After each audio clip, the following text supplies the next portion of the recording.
So good morning all of you. कैसे हैं आप लोग? आज हम लोग स्टार्ट करने वाले हैं इकोनॉमिक्स का, मैक्रो इकोनॉमिक्स का third lecture, that is basic concept of macro economics. Basic concept of macro economics. Basic concept of macro economics में हम सीखेंगे कि हमारे देश का इकोनॉमिक टेरिटरी क्या होता है, हमारे देश का इकोनॉमिक टेरिटरी क्या होता है, रेसिडेंट्स कौन होते हैं, हमारे देश में ट्रांसफर इनकम किसको कहते हैं, फैक्टर इनकम किसको कहते हैं। हम ये सारी बातों को आज सीखने का प्रयास करेंगे। आगे चलते हैं बच्चों, देखो क्या है। सो मूविंग फॉरवर्ड क्या है, देखना कंटेंट क्या है।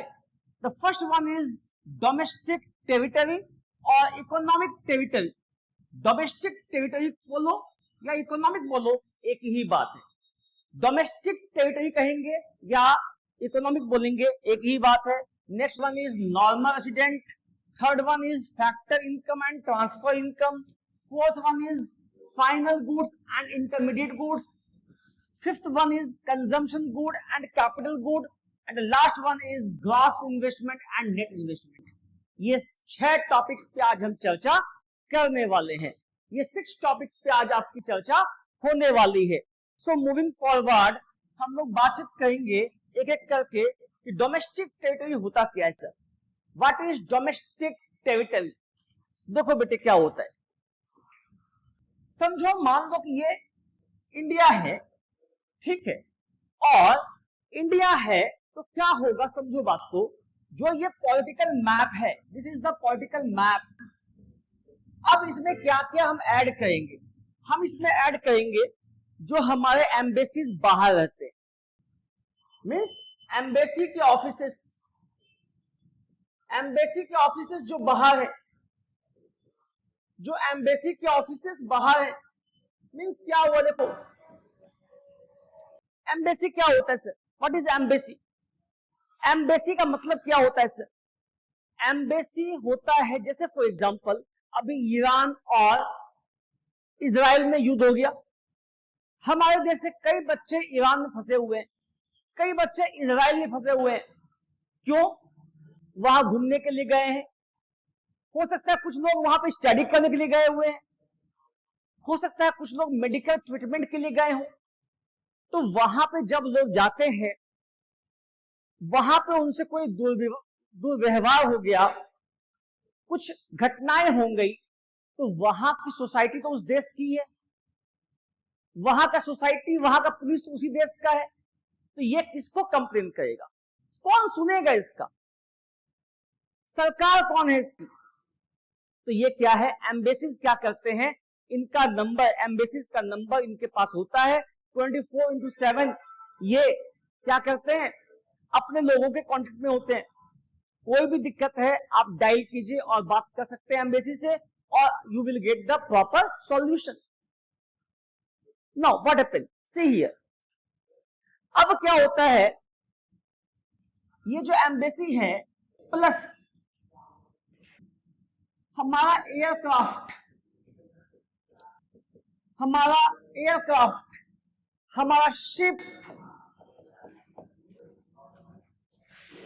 जहां भी होगा, जिस देश में होगा, वो देश हमारे देश का, हमारे कंट्री का डोमेस्टिक टेरिटरी के अंदर आएगा।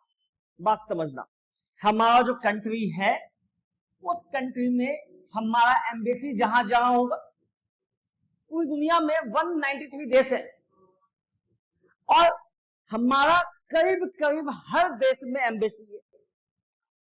तो जहां जहां जिस एरिया में एम्बेसी होगा, वो क्षेत्र, वो देश, वो जगह हमारे देश का डोमेस्टिक टेरिटरी कहलाएगा। नाउ मूविंग फॉरवर्ड, जहां जहां हमारा एयरक्राफ्ट जाएगा, जहां जहां हमारा शिप जाएगा, जहां जहां पे हमारा आर्मी कैंप होगा, मिलिट्री कैंप होगा, मिलिट्री कैंप्स होंगे जहां पे, वो सारे टेरिटरीज हमारे देश के अंदर आएंगे। अब सुनो यहां पे क्या हुआ, ये बात हो गया प्लस करके। अब माइनस क्या कर देंगे सर, जो एम्बेसी बाहर के यहां पे है, दिल्ली में मैक्सिमम एरियाज ऑफिस से भरे हुए हैं, इसका एम्बेसी, उसका एम्बेसी, वहां के डिप्लोमेट्स, है ना। तो क्या हो गया, जहां पे एम्बेसी का ऑफिस होगा हमारे इंडिया में, माइनस दूसरे देश का एयरक्राफ्ट,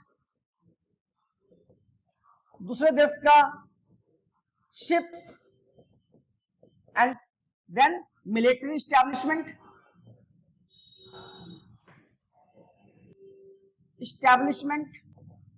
ये भी मिलिट्री एस्टैब्लिशमेंट है। सो ये सब इंक्लूजन है, ये सब एक्सक्लूजन है, तो हमारे देश का डोमेस्टिक टेरिटरी बन जाता है। सर ये होता क्या है, मतलब क्या है इसका, मतलब ये है कि इकोनॉमी के दृष्टिकोण से, at the point of view of economy, यहां पे कोई खर्चा होता है तो यहां पे कोई खर्च होगा तो वो इंडिया करेगा, यहां कोई खर्च होगा तो जिस देश का है वो करेगा, यहां पे कोई इनकम आएगा वो इंडिया का इनकम होगा, यहां कोई इनकम आएगा तो वो उस देश का इनकम होगा। पॉलिटिकली ये कंट्री मेरा ही है, लेकिन यहां पे अगर ये सब चीज यहां पे कहीं कहीं है तो वो इकोनॉमिकली उसके हो जाएंगे, इकोनॉमिकली, पॉलिटिकली नहीं, इकोनॉमिकली मूव करते हैं आगे। ठीक है, होप समझ में आ गया होगा आपको। अब क्या है, देखो क्या है, क्या बोला गया, डेफिनेशन समझो। व्हाट इज अ डेफिनेशन, क्या लिखा है, it refers to the geographical territory, it refers to the geographical territory administered by the government within which person, goods, capital move freely, person, goods, capital, जहां पे लोग, जहां पे सामान और जहां पूंजी का आदान प्रदान अच्छा से हो सकता है, इजिली हो सकता है, वो स्पेस जो है, वो स्पेस क्या कहलाएगा, वो कहलाएगा डोमेस्टिक टेरिटरी, डोमेस्टिक टेरिटरी या इकोनॉमिक टेरिटरी कहलाएगा। जैसे मेरा एम्बेसी वहां पे है तो हम वहां पे अपने ऑफिसर्स को भेज सकते हैं, वहां पे कुछ पैसा भेज सकते हैं, कुछ लोगों को वहां भेज सकते हैं, ये क्या है, डोमेस्टिक टेरिटरी है sir. Moving forward, now the next is, क्या क्या इसमें आएंगे, देखो क्या है, पॉलिटिकल फ्रंटियर्स, क्या क्या इसमें आएंगे, तो ये देखो क्या है, political frontiers including territorial waters and air space, territorial water and air space, मैंने बातचीत किया आपसे, ship aircraft operated by the residents between countries, मेरे देश का शिप है, मेरे देश की कंपनी है शिप की, मेरा एयरक्राफ्ट है, दूसरे में जा रहा है, वो स्पेस मेरा ही कहलाएगा। ठीक है, embassies, consulates, military establishment, all are the part of domestic territory. Now, so अब क्या है, देखो क्या क्या एक्सक्लूजन है, दिस इज एक्सक्लूजन। एक्सक्लूजन क्या है, एक्सक्लूजन क्या है, तो फॉरेन एम्बेसी जो बाहर से यहां आए हैं, कॉन्सुलेट्स, मिलिट्री एस्टैब्लिशमेंट, ऐसे लोग जो बाहर से यहां आए हैं वो उनका स्पेस हो जाएगा, as I have said earlier. Moving forward, so अब तुम देखो आगे, नॉर्मल रेसिडेंट, तो अभी तक तुमने सीख लिया कि हमारे देश का इकोनॉमिक या डोमेस्टिक टेरिटरी क्या होता है, डोमेस्टिक टेरिटरी या economic territory both are same. ठीक है, नाउ नॉर्मल रेसिडेंट्स क्या है, who are known as normal residents, तो चलो आगे हम लोग देखेंगे इसमें नॉर्मल रेसिडेंट्स कौन कौन कहलाएंगे। मूविंग फॉरवर्ड, देखो क्या है, कौन कौन हमारे देश के नॉर्मल रेसिडेंट्स कहलाएंगे? तो बात समझना,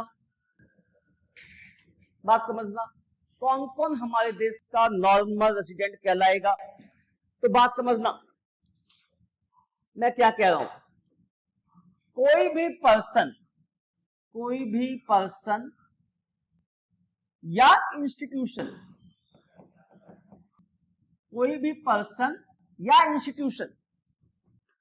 जो कि यहां पे कमाएगा, है ना, यहां पे कमाएगा,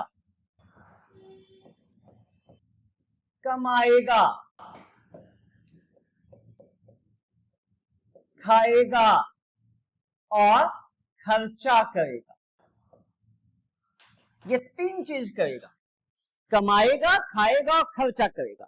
क्या लिखा हुआ देखो, अ पर्सन और institution who ordinarily resides in the country and whose economic interest lies in that country. Economic interest means खाएगा, कमाएगा और खर्चा करेगा। ये तीन चीज याद रखना, इकोनॉमिक इंटरेस्ट इसी को कहते हैं।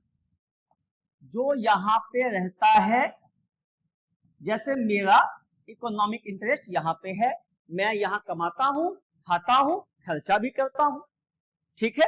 Moving forward, now see here, अब क्या है देखो, मेरे लिए तो तुम सीख गए कि हाँ सर, आप यहां पे कमाते खाते हैं, यहां पे खर्चा करते हैं, तो ये जो है वो आपका, आप यहां के नॉर्मल रेसिडेंट कहलाएंगे, यहां पे आप एक अस्थाई निवासी कहलाएंगे। ये बात सत्य है सर, लेकिन अगर कोई बाहर से आया है तो क्या होगा सर? अगर कोई बाहर से आया है तो वो अगर 1 साल से अधिक यहां पे है, 1 साल से अधिक, और उसका इकोनॉमिक इंटरेस्ट इंडिया में है, 1 साल से अधिक होना चाहिए फॉरेनर, और उसका इकोनॉमिक इंटरेस्ट इंडिया में होना चाहिए, तो हम कहेंगे कि वो इंडिया का नॉर्मल रेसिडेंट है। सर नॉर्मल रेसिडेंट क्यों निकालते हैं? इसकी जरूरत क्या है? टैक्स निकालने के लिए। इकोनॉमिक्स में हम यही सीखते हैं, इनकम कैलकुलेट, यहां पे हम टैक्स कैलकुलेशन करना है उसका, इसीलिए निकालते हैं। लेकिन इसमें कुछ बातें हैं, कुछ एक्सक्लूजन है इसमें। क्या क्या एक्सक्लूजन है आओ देखते हैं। कुछ एक्सक्लूजन है इसमें, क्या क्या है देखो, बात समझना। एक्सक्लूजन क्या है देखो, एक्सक्लूजन क्या क्या है, जस्ट अ मिनट। एक्सक्लूजन क्या क्या है देखो, टूरिस्ट, जो टूरिस्ट यहां पे आए हैं वो यहां पे नहीं कहलाएंगे, नॉर्मल रेसिडेंट नहीं कहलाएंगे, हम उनसे टैक्स नहीं लेंगे। Diplomats, foreign staff, international organization, UNO, UNICEF जैसी संस्थाएं हैं, हम उनके मेंबर हैं। हम कई इंटरनेशनल संस्थाएं हैं, उनके मेंबर्स हैं हम, तो उनका एक ऑर्गेनाइजेशन का एक ऑफिस इंडिया में भी है, एक ब्रांच ऑफिस इंडिया में भी है, तो वहां के लोग जो यहां पे रहते हैं वो वहां यहां के नॉर्मल रेसिडेंट नहीं कहलाएंगे, जिस देश के हैं उसी देश के कहलाएंगे।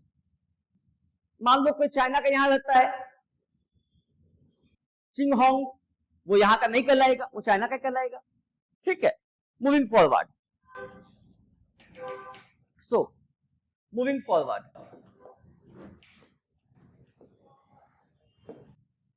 अब क्या है बेटे, यहां देखो, हम लोगों ने देख लिया क्या क्या चीजें हैं जो कि एक इंसान को नॉर्मल रेसिडेंट बनाएंगी, क्या क्या चीजें हैं जो कि मेरे कंट्री को डोमेस्टिक टेरिटरी बनाएगा। अब हम सीखेंगे what are factor payment, what are factor income और payment, what is transfer income और पेमेंट। और देखते हैं, सुनो बात। अगर मैं तुमको कहता हूं फैक्टर इनकम, तो ये बात मान के चलना कि मैं तुमको फैक्टर पेमेंट भी कह रहा हूं एट द सेम टाइम, क्योंकि फैक्टर पेमेंट और factor income both are same, दोनों एक ही है, क्योंकि एक हाथ लेने वाला है तो एक हाथ देने वाला भी है। क्या क्या बन गया पता नहीं भाई। तो एक हाथ देने वाला है, एक हाथ लेने वाला है, मींस इनकम वाला क्या हुआ, जो आदमी पेमेंट करेगा वो देने वाला है, जो इनकम करेगा वो लेने वाला है, दोनों सेम होगा। वैसे ही transfer income and payment both are same. अब होता क्या है सर, यहां समझो क्या होता है, बात समझना क्या होता है। फैक्टर इनकम क्या होता है, सुनो बात को। हम क्या करते हैं, फैक्टर सर्विस प्रोवाइड करते हैं, जैसे लैंड, लेबर, कैपिटल, हाँ जी, एंड एंटरप्रेन्योरशिप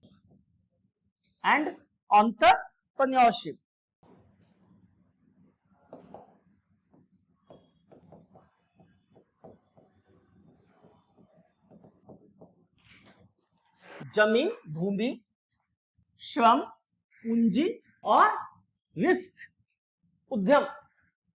तो ये चार चीज करते हैं तब जाकर के हम प्रोडक्शन कर पाते हैं। तो इसके बदले जो मिलता है वो क्या मिलता है, रेंट मिलता है, वेजेस मिलता है, इंटरेस्ट मिलता है, प्रॉफिट मिलता है। यस, तो ये जो मिलता है इसी को हम कहते हैं फैक्टर इनकम और फैक्टर पेमेंट। इसी का नाम है फैक्टर इनकम और फैक्टर पेमेंट। ये नेशनल इनकम में कैलकुलेट होता है, ये नेशनल इनकम में कैलकुलेशन होगा। लेकिन ट्रांसफर इनकम या ट्रांसफर पेमेंट वो नेशनल इनकम का पार्ट नहीं है। यहां पे हम बिना कोई सेवा दिए हुए पेमेंट लेते हैं। जैसे for example donation, charity, yes, old age pension,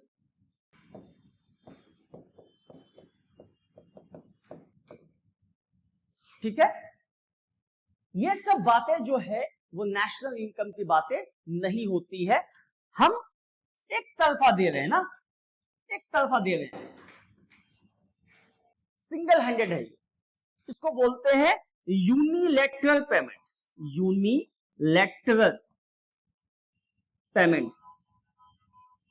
ये होता है unilateral payments and this is known as bilateral. दो तरफा है, हम सेवा दे रहे हैं, पैसा ले रहे हैं, ये आएगा।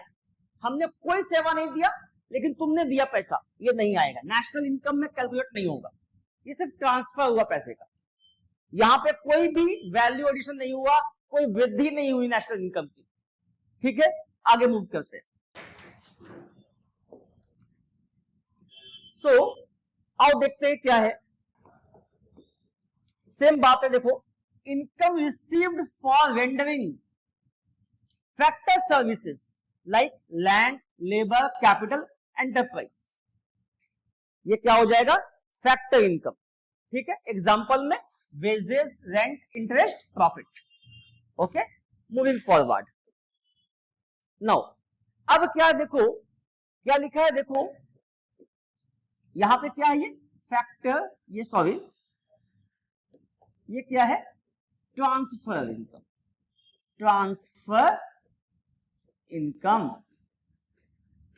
क्या है, देखो, income received without providing any goods और सर्विसेज इन रिटर्न। कोई गुड्स या सर्विस प्रोवाइड नहीं किए हैं तब भी पैसा मिला है ना, like scholarship, old age pension, donation, remittances. Remittances का मतलब होता है पैसा का वापसी करना, पैसा वापसी करना, रेमिटेंसेस, घुमाना पैसा। ठीक है, मूविंग फॉरवर्ड। अब आगे चलते हैं, क्या है फाइनल गुड्स एंड सर्विसेज। देखो क्या है final, just a minute, yes, so there is final goods and intermediate goods. What is final good and what is intermediate good? Final good क्या है सर, इंटरमीडिएट गुड क्या है? देखो बेटे क्या होता है, गुड्स जो है टू टाइप्स के होते हैं। एक को हम कहते हैं फाइनल गुड, एक को बोलते हैं intermediate good.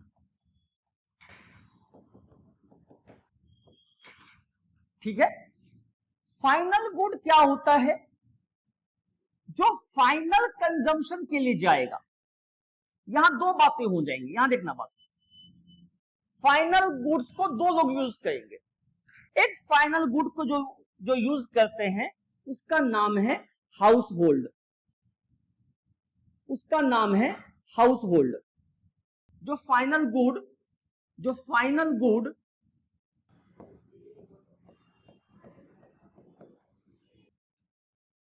House hold use करेगा उसको कहते हैं कंजम्पशन एक्सपेंडिचर, कंजम्पशन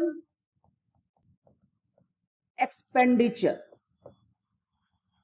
ठीक है, और एक फाइनल गुड्स होता है जो फर्म यूज करता है,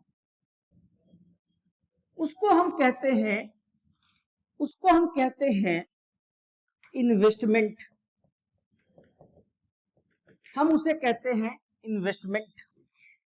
जैसे फॉर एग्जांपल, अगर मानो हाउस होल्ड एसी खरीदा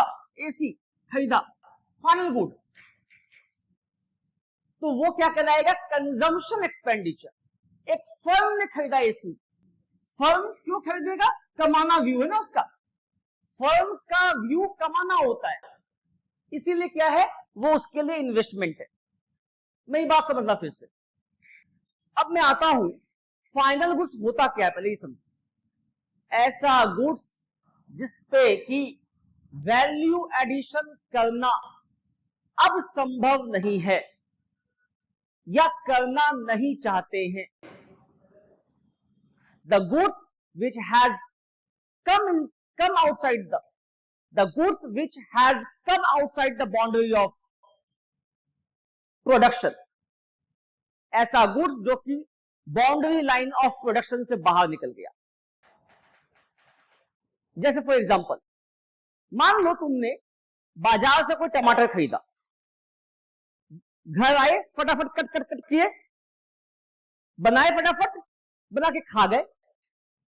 तो यहां पे पर्पस क्या था, सेल्फ कंजम्पशन, तुमने कोई वैल्यू ऐड नहीं किया उसमें, ये हो गया फाइनल गुड्स। वहीं पे एक रेस्टोरेंट वाला टमाटर लेके आएगा, उससे सब्जी बनाएगा और वो क्या करेगा, अपने कस्टमर्स को सर्व करेगा, उससे पैसा कमाएगा। 10 का टमाटर सब्जी बनाकर 80 में बेचेगा, 80 रुपए प्लेट। कैसे बेचेगा, लैंड, लेबर, कैपिटल, एंटरप्रेन्योरशिप लगाएगा उसमें, 4 फैक्टर्स, तो उसमें कीमत देगा वो और उसका वैल्यू ऐड कर देगा। तो ये क्या है, इसको कहते हैं इंटरमीडिएट गुड। ठीक है, नाउ फाइनल गुड्स दो लोग यूज कर सकते हैं, एक है कौन हाउस होल्ड और एक है कौन, फर्म। हाउस होल्ड जो करेगा उसको कहते हैं कंजम्पशन एक्सपेंडिचर, फर्म जो करेगा उसको कहते हैं इन्वेस्टमेंट। ठीक है, इंटरमीडिएट गुड्स, इंटरमीडिएट क्या होता है, हमेशा फर्म करेगा, हमेशा फर्म ही करेगा। यानी क्या हो गया, फर्म दो चीज कर सकता है, एक टमाटर लाएगा, उसको वैल्यू ऐड करेगा, तो हो गया इंटरमीडिएट। जिस कढ़ाई में बनाएगा वो कढ़ाई हो गया इन्वेस्टमेंट। क्योंकि कढ़ाई नहीं बेचेगा, कढ़ाई से बना के बेचेगा, तो उसके लिए कढ़ाई हो गया इन्वेस्टमेंट, टमाटर हो गया, टमाटर पे वैल्यू एड हो रहा है, इसीलिए टमाटर हो गया इंटरमीडिएट गुड। ठीक है, जैसे फॉर एग्जांपल अगर हमने अपने क्लासरूम में एसी लगाया, तो एसी जो है वो हो गया इन्वेस्टमेंट, क्योंकि एसी पे आप कोई भी वैल्यू एडिशन नहीं हो सकता। आगे मूव करते हैं, मूविंग फॉरवर्ड। सो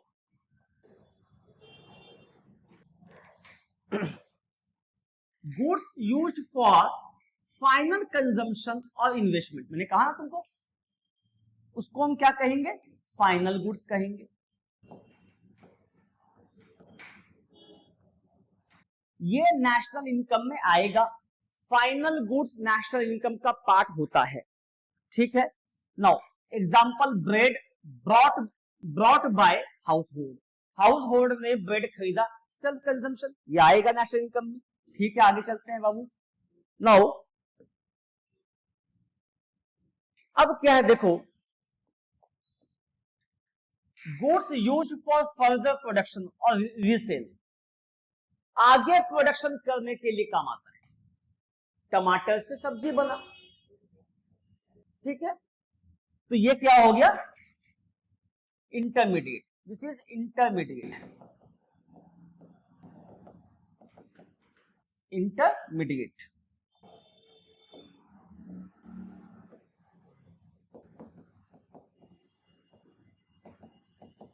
इंटरमीडिएट गुड्स, ठीक है, ये नेशनल इनकम में नहीं आएगा, मींस यहां कटिंग की, ये गलत नहीं हुआ, ये गलत नहीं है, ये कटिंग करने का मतलब है कि ये नेशनल इनकम में नहीं आएगा।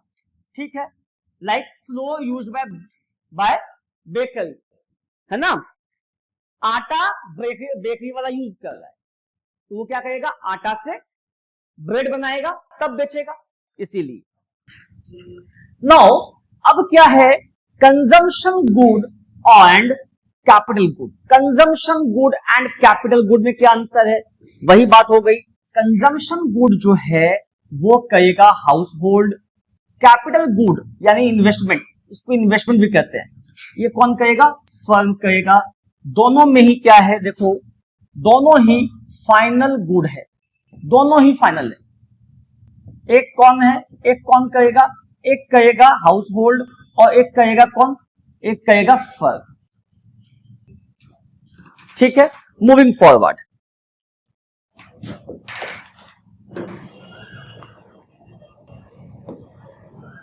अब क्या है, देखो like for example food,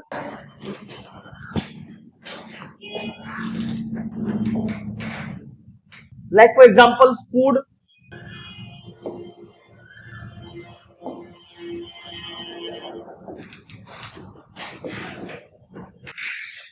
food, cloth, television. See consumption good क्या होता है, देखो goods used by consumers to satisfy their current want. Now ये जो कंज्यूमेबल गुड्स है ये कितने प्रकार का होता है ये समझो। दिस कंजम्पशन गुड जो होते हैं ये होते हैं, पहला durable, this is durable good, like for example जो 5 साल या उससे अधिक चल जाए, like for example building, furniture, so these are the durable goods, right? Then semi durable like electric appliances,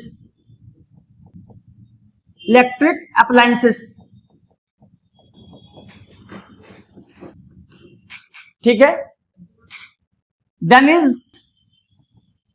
is non durable और perishable,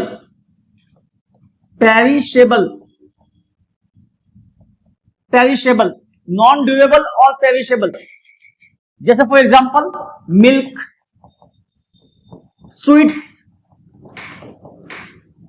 ब्रेड।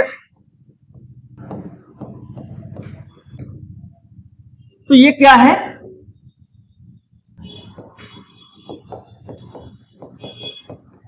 ये क्या है, नॉन ड्यूरेबल और पेरिशेबल, जो जल्दी खराब हो जाएंगे। And the last one is services. Services क्या होते हैं? सर्विसेज होते हैं the goods which are intangible, not tangible, देखते नहीं है इसको, the goods which are intangible but having some economic value. ऐसे गुड्स जिसका की इकोनॉमिक वैल्यू है लेकिन छू नहीं सकते, देख नहीं सकते, उसे हम सर्विस कहते हैं, right. Moving forward,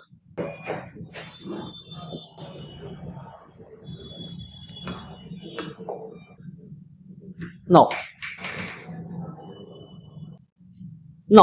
the capital goods. अब क्या है कैपिटल गुड?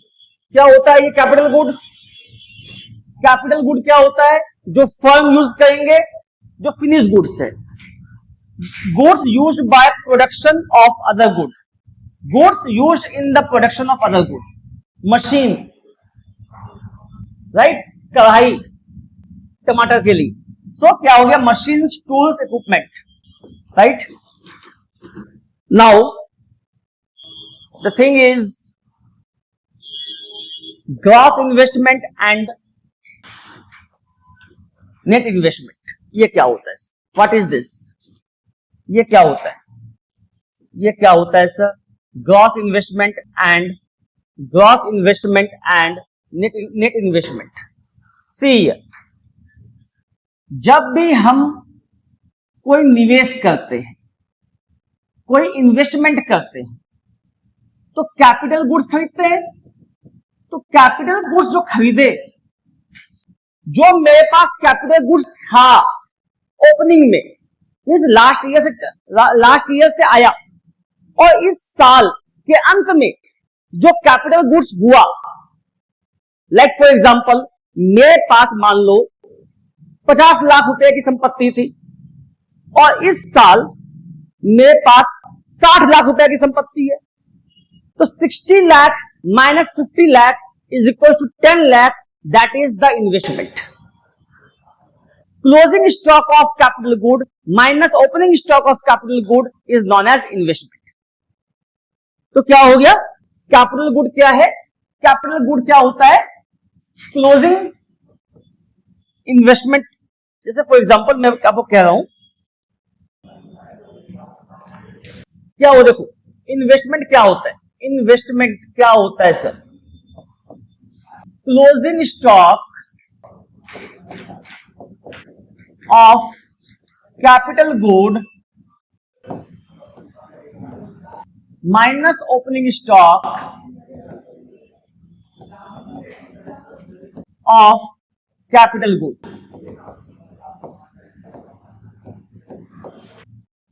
ये क्या हो जाएगा? ये हो जाएगा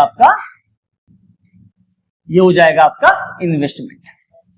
जब इन्वेस्टमेंट कहते हैं, इसका मतलब है ग्रॉस इन्वेस्टमेंट। नेट इन्वेस्टमेंट क्या हो जाएगा सर? ग्रॉस इन्वेस्टमेंट में जब हम माइनस कर देंगे डेप्रिसिएशन को, तो कहलाएगा net investment.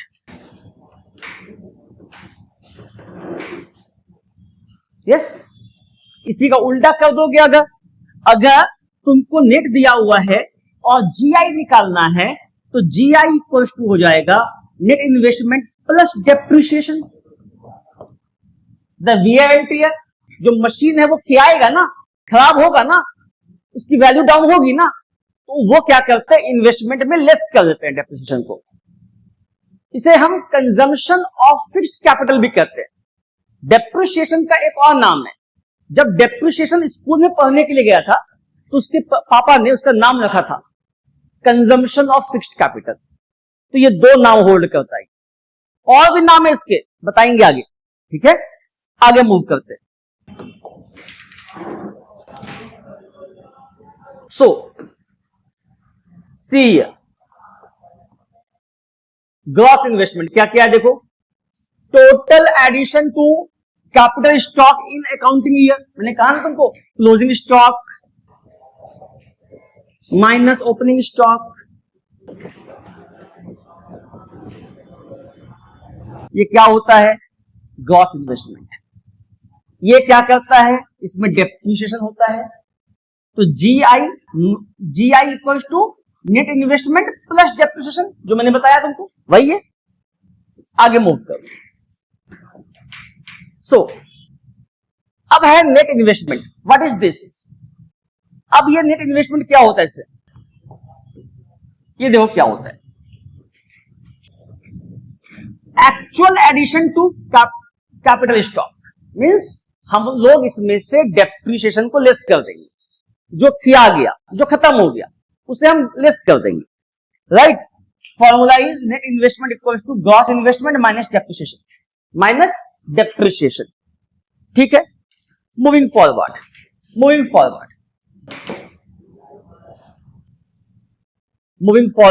Is thanks. So thank you all of you. अच्छा से पढ़ाई कीजिए और खूब पढ़िए। This is the third lecture and अब हर दिन आपको लेक्चर्स मिलेंगे। सो अपना कॉपी किताब निकाल के अच्छा से पढ़िए, लेक्चर को नोट कीजिए। कोई दिक्कत हो आप इस नंबर पे मुझे कांटेक्ट कर सकते हैं। I will be available for you. हमारी टीम आपको रिप्लाई करेगी। Myself Shivam sir, you all no.